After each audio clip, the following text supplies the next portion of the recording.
자, 마지막 이슈 화면으로 만나보시죠. 부동산발 금융 리스크 우려 속 하반기 시장 전망은입니다.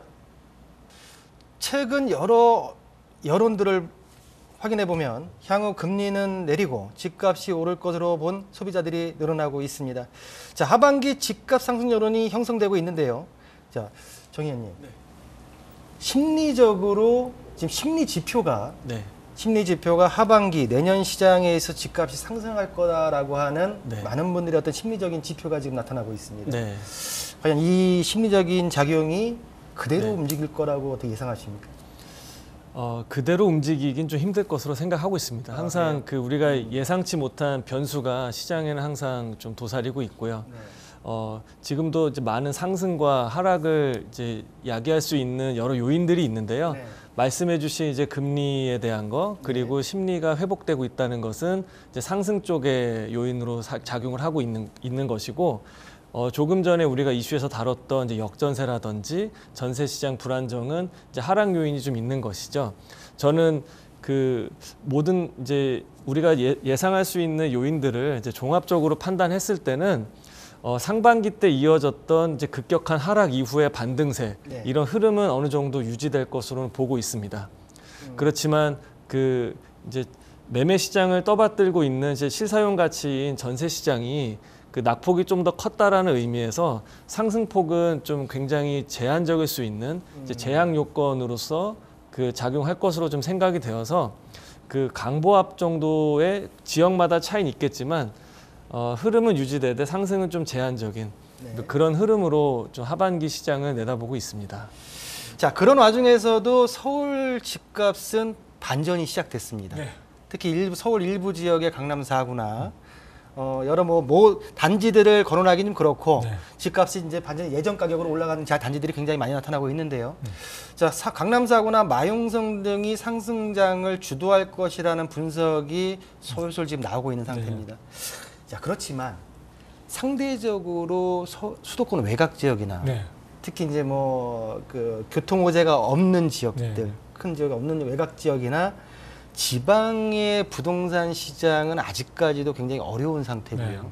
어떻게 보면은 부동산의 초양극화 현상이 일어나는 게 아닌가라고 하는 우려까지 지금 나오고 있는데 과연 지방 부동산 연착륙은 아직 먼 얘기인지 어떻게 보십니까, 우리 대표님? 네, 이게 지금 아주 정확한 표현으로 말씀을 해주신데 제가 볼 때 현재 이제 부동산 시장 자체는 결국은 이전보다도 더 심각한 초양극화 상황들을 보여주고 있다고 말씀드리고 싶습니다. 그래서 일단 서울 같은 경우 시작을 해서 지금 수도권까지 어느 정도 그동안의 하락을 멈추고 상승 반전되는 그런 모습들을 보여주고 있는데요.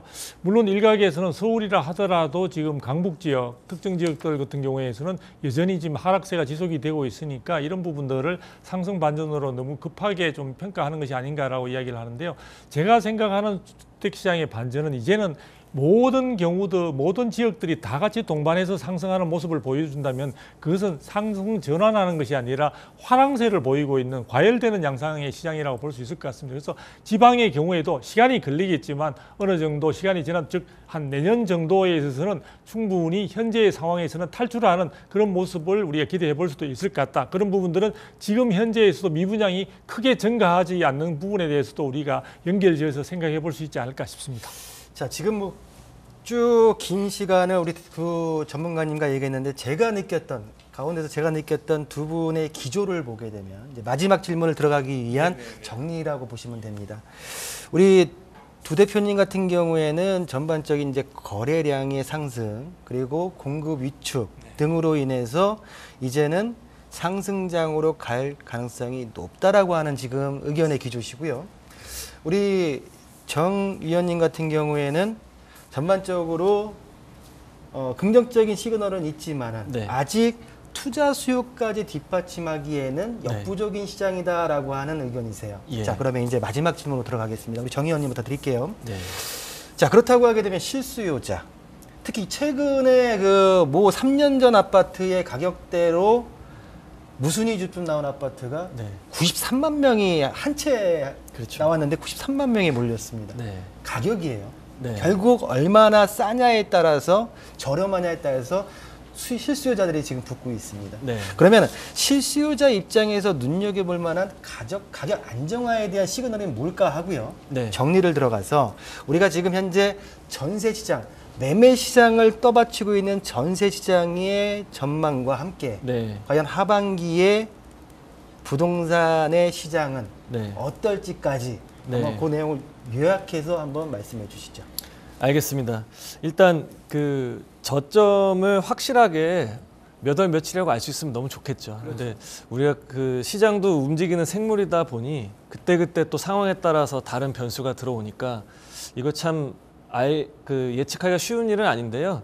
공통적으로 나타나는 어떤 이제 현상과 특징들을 통해서 우리가 저점임을 확인할 수 있는 이제 지표를 크게 제가 세 가지로 나눠서 좀 말씀을 드립니다. 그러니까 첫 번째는 정책적인 측면이 있고요. 두 번째는 이제 거시적인 환경이 있고요. 세 번째는 이 참여자들끼리 거래하면서 나타나는 이제 시장 안에서의 그런 측면이 세 가지가 있습니다. 그러니까 정책, 거시적 환경, 참여자들 이제 측면 이렇게 세 가지가 있는데 구체적으로 말씀드리면 정책적인 측면에서는 그 지금처럼 이제 규제 완화를 하는 기조에서 한 발 더 나아가서 이제는 집을 사람들이 안 사고 부동산 경기가 안 좋아지면 이제 국가 전체적으로 경기가 너무 안 좋아질 것이기 때문에 가만히 좌시하면 안 되겠다. 지금은 이제 부양하러 가야겠다. 그러니까 규제 완화에서 이제 부양까지 한 발 더 나아간 정책들이 나오게 됩니다.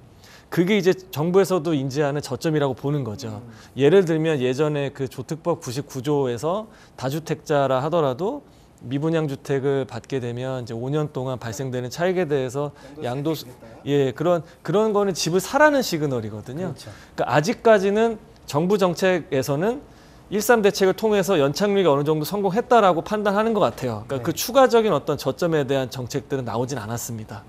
그리고 다만 이제 두 가지 거시적인 환경과 시장 참여자들 사이드에서는 어느 정도는 지금 반응을 한 겁니다.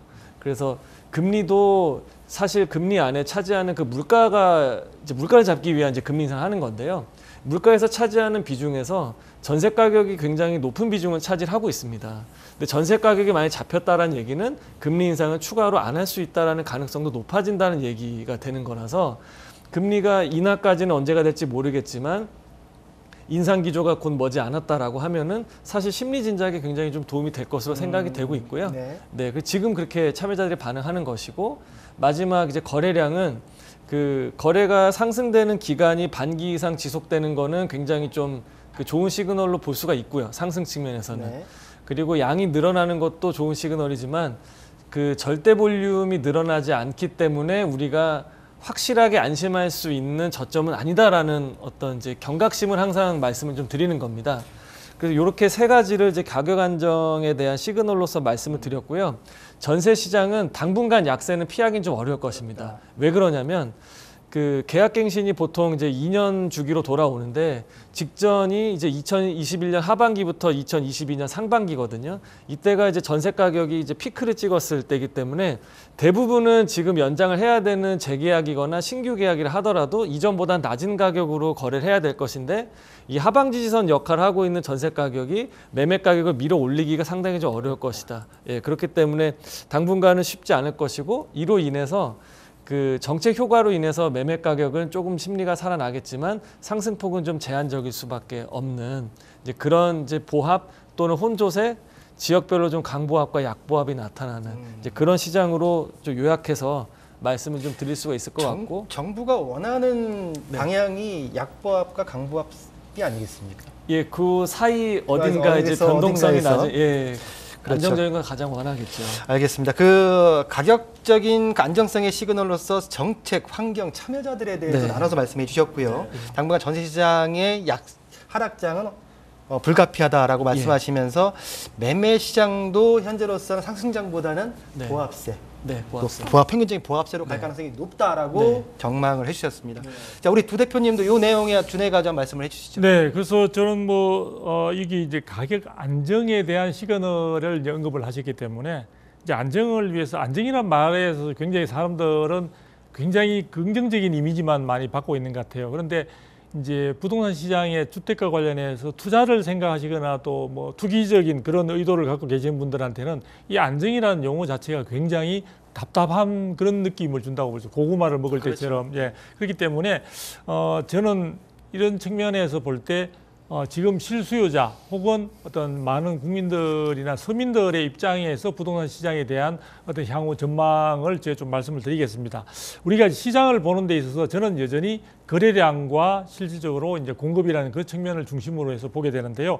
우리가 거래량을 제가 보게 되는 이유 자체는 뭐냐면 거래량의 변화라는 것 자체가 기존 주택에 대한 많은 사람들의 심리 상태를 갖다 그렇죠. 우리가 확인할 수 있는 그런 지표라고 볼 수 있고요. 그 다음에 우리가 가장 저렴하게 주택을 확보할 수 있거나 획득할 수 있는 수단이 뭐냐면 우리는 청약시장, 분양가 상한제가 적용되는 청약시장이라고 볼 수 있는데요. 청약시장은 말 그대로 신규 주택을 갖다 확보할 수 있는 굉장히 좋은 어떤 시장이라고 볼 수 있습니다. 그래서 최근에도 청약 경쟁률을 보게 되면은 이 신규 주택에 대한 사람들의 심리 상태를 갖다 우리가 충분히 볼 수 있고 향후의 시장에 대한 기대감들을 갖다 충분히 우리가 확인해 볼 수 있다는 점에서 저는 현재의 이런 청약 경쟁률이 작년에 비해서 지금 최근에 굉장히 많이 크게 상승하고 있습니다. 그런 측면에서 본다면은 저는 심리적인 부분에 대한 사람들의 기대감들이 점점 커지고 있다. 그리고 지금 공급과 관련해서는 조금 전에 말씀드린 대로 이것이 향후에 있어서 지금 공급 상황이 녹록지 못한 상황으로 돼 있고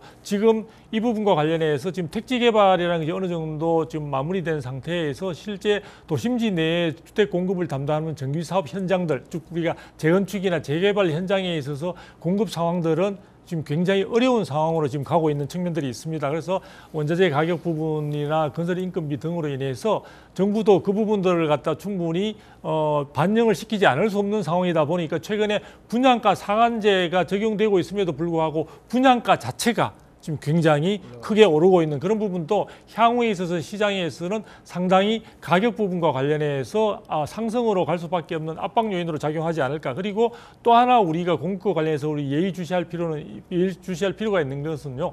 장기적인 시장의 안정을 위해서 정부가 선택한 것 중에 하나가 이전 정부와 마찬가지로 이어서 3기 신도시의 개발 속도입니다. 그 개발 상황과 개발 속도를 볼 때 최근에 우리가 매스컴을 통해서 언론을 통해서 우리가 확인할 수 있는 게 별 소식들이 없습니다. 그 부분은 예상만큼의 진척도가 나가지 않았다는 것으로 우리가 추측해 볼 수 있는 측면들도 있거든요. 그래서 그런 측면에서 본다면 현재 상황들 자체가 공급 부분에서 충분히 수요에 충족할 수 있는 만큼으로 나아가는지 여부에 대해서는 우리가 궁금증을 많이 가질 수밖에 없는 상황으로 이어지고 있기 때문에 전체적인 측면에서 그리고 장기적인 측면에서 본다면 향후의 시장에 있어서는 가격대가 점차 올라갈 수밖에 없는 구조로 나아가고 있다. 그래서 실수요자들 같은 경우에 있어서는 저는 망설이지 말고 장기적인 측면에서 가격의 부분에서는 충분히 상승 쪽에 무기를 둘 수 있으니까 그런 부분들을 염두에 두고 결정을 하시거나 시장 전망을 하시는 것이 바람직하지 않을까라고 생각이 듭니다. 자, 우리 그 두 대표님께서 거래량, 공급 등으로 인해서 전반적으로 상승장이 될 것이다 예상을 전망을 해주셨습니다. 두 분의 의견이 좀 결을 좀 달리 하는데요. 우리 마지막 판단 어떤 분께 어떤 전문가께 공조하실지는 동감하실지는 우리 시청분들의 몫이 아닐까라고 생각됩니다.